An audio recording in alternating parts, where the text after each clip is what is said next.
ഒരു കറിയും കൂട്ടാനും ചോറും കൂടെ ഇതേപോലെ ഒരു 7, 7:15 ആകുമ്പോഴത്തേക്ക് റെഡിയാക്കി കൊടുത്തു വിടണമെങ്കിൽ എന്നെ സംബന്ധിച്ചിടത്തോളം ഒരു 5:45, 6 മണിക്കെങ്കിലും ഒന്ന് എഴുന്നേറ്റാൽ മാത്രമേ ആ കാര്യം നടക്കത്തുള്ളൂ കേട്ടോ. 5:30ക്കും 5:45നും ഒക്കെ അലാം അടിച്ച് അത് സ്നൂസ് ചെയ്ത് കിടന്ന് ഉറങ്ങുന്ന പതിവുള്ള എനിക്ക് ഈ പരിപാടിയൊന്നും രാവിലെ എഴുന്നേറ്റ് പറഞ്ഞിട്ടുള്ളതല്ല കേട്ടോ. അപ്പോൾ പിന്നെ ഞാനിതൊക്കെ തലേന്ന് വൈകുന്നേരം തന്നെ റെഡിയാക്കി വെക്കും.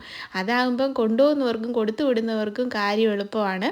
ഇത്രയും പോലും പണിയില്ലാത്ത മറ്റൊരു കാര്യമാണ് പിള്ളേരുടെ ലഞ്ച് ബോക്സ് റെഡിയാക്കുക എന്നുള്ളത്. നമ്മുടെ നാട്ടിലെ പോലെ ചോറ്റുപാത്രം കെട്ടി പൊതിഞ്ഞ് കൊടുത്തു വിടേണ്ട കാര്യങ്ങളൊന്നും ഇവിടെ ഇല്ലാത്തത് കൊണ്ട് ഇവർക്ക് തന്നെയാണെങ്കിൽ പോലും ഇവരുടെ ലഞ്ച് ബോക്സ് സെറ്റാക്കിക്കൊണ്ട് പോകാം കേട്ടോ. ഇനിയിപ്പോൾ എൻ്റെ ബ്രേക്ക്ഫാസ്റ്റ് ടൈമാണ് കേട്ടോ. അതൊക്കെ കഴിഞ്ഞിട്ടുള്ളൂ ഇനി ബാക്കി ഒതുക്കലും വൃത്തിയാക്കലും ഒക്കെ.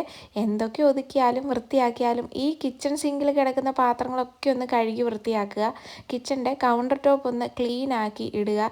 ഇത് രണ്ടും ചെയ്താൽ മാത്രമേ കിച്ചൺ ഒന്ന് വൃത്തിയായി ഒതുങ്ങി എന്ന് നമുക്ക് പറയാൻ പറ്റൂ. രാവിലെ ജോലിക്ക് പോകേണ്ടവർക്കും രാവിലെ നേരത്തെ എഴുന്നേക്കാൻ മടിയുള്ളവർക്കും പിന്നെ എഴുന്നേറ്റാൽ തന്നെ കുക്ക് ചെയ്യാൻ മടിയുള്ളവർക്കും ഉള്ള എളുപ്പ പണിയാണ് കേട്ടോ. തലേന്ന് വൈകുന്നേരം നമ്മൾ പിറ്റേന്നേക്കിനുള്ള കാര്യങ്ങളൊക്കെ ഒന്ന് കുക്ക് ചെയ്ത് വെക്കുക എന്നുള്ളത്. അങ്ങനെ ചെയ്ത് വെക്കുമ്പോഴത്തേക്ക് രണ്ടാണ് ഗുണം. നമ്മളുടെ ഫുഡിൻ്റെ കാര്യത്തിലൊരു ടെൻഷനും ഇല്ല. നമുക്ക് പിറ്റേന്നത്തെ ദിവസം നമുക്ക് കൂടുതലായിട്ട് മറ്റെന്തെങ്കിലുമൊക്കെ ചെയ്യാനുള്ള സമയം കിട്ടുകയും ചെയ്യുമെന്നുള്ളതാണ്. ബ്രേക്ക്ഫാസ്റ്റും ലഞ്ചും എല്ലാം ഒന്ന് നമുക്ക് എപ്പോഴും തലേന്നേ കുക്ക് ചെയ്ത് പിറ്റേ ദിവസത്തേക്കിന് റെഡി ചെയ്ത് വെക്കാൻ പോസിബിളായെന്ന് വരില്ല. പക്ഷേ അറ്റ്ലീസ്റ്റ് നമ്മൾ ബ്രേക്ക്ഫാസ്റ്റ് എങ്കിലും തലേന്ന് റെഡി ചെയ്ത് വെക്കുകയാണെങ്കിൽ, അല്ലെങ്കിൽ ലഞ്ചിന് വേണ്ടിയിട്ടുള്ള എന്തെങ്കിലും ഒരു കറിയോ കൂട്ടാനോ ഏതെങ്കിലും ഒരെണ്ണം നമ്മൾ റെഡി ചെയ്ത് വെക്കുകയാണെങ്കിൽ അത്രയും സമയലാഭമുണ്ട് കേട്ടോ. പറ്റുന്ന സമയങ്ങളിലൊക്കെ ഞാനിങ്ങനെയാണ് ചെയ്യാറുള്ളത്. പിന്നെ എപ്പോഴും ഞാൻ ഈ പറഞ്ഞതുപോലെ പോസിബിളായിട്ട് വരണമെന്നുമില്ല കേട്ടോ. അങ്ങനെ ഒരു പ്രിപ്പറേഷൻ്റെ ഭാഗമായിട്ടാണ് ഈ വെജിറ്റബിൾ സ്റ്റൂ ഞാൻ നാളത്തേക്കിന് ഇപ്പോഴേ റെഡിയാക്കി വെക്കുന്നത്. അപ്പം പിന്നെ രാവിലെ അപ്പം മാത്രം ഉണ്ടാക്കിയെടുത്താൽ മതി.